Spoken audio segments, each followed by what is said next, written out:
ki burada patlamış, burayı da açtık. Burada da bayağı su birintisi olmuş. Su birintisi çoktur. Evin etrafına dolanmış hepsi. Bir de orada.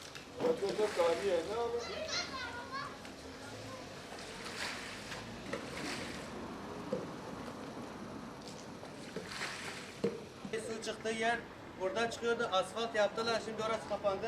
Bu kenardan su çıkıyor. Bir de bildiğim kadarıyla bu merdivenin altında su çıkıyor. Bir aya kadar temiz su borusu patlamış. Nerede tam olarak patlandığını bilmiyoruz ama belediye aradık. Böyle bir arıza var. Baksanız iyi olur. Ben aradım, amcamın oğlu aradı, kardeşlerim aradı. Tamam geleceğiz. Bize kod gönderdi, arıza kaydı oluşturdu diye. Gelen giden olmadı. 10 defa aradığımıza rağmen bir kişi geldi dedi tamam gelip yapacağız. Ondan da gitti bir daha gelmedi. Tekrar arıza kaydı açmaya başladık. Diske gitti kaç defa tamam geleceğiz ekip göndereceğiz dedi. Daha giden gelen yok. Bir kişi gelmiş o da gelip bakıp gitti. Bir daha onu bile görmedik.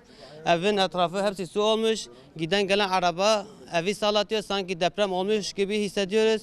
Yani hem eve zarardır. Alt kattaki insanlar vardı sırf tehlike vardı diye evi çıkarttılar gittiler. İçme suyudur bir aya kadar da israf oluyor. Caddeleri gördük zaten fotoğraf çekilmiş. Bir aydır israfa oluyor. Yani kimse müdahale etmiyor yani. İstiyoruz ki hem israfa karşı önlemlerini alsınlar hem burada yaşayan insanlar var.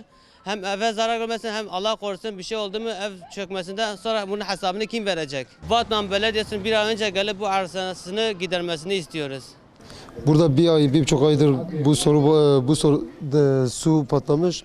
Gelip bu suyu 2-3 seferde gidip söylediğimiz halde kimse gelip açmadı. Alttaki komşularımız dahi evlerini bırakıp başka kiraya gittiler. Şu anda da evler boştur. Niye? Çünkü suyu görüyorsun zaten ta şeyin altına kadar girmiş, merdivenin altına kadar girmiş.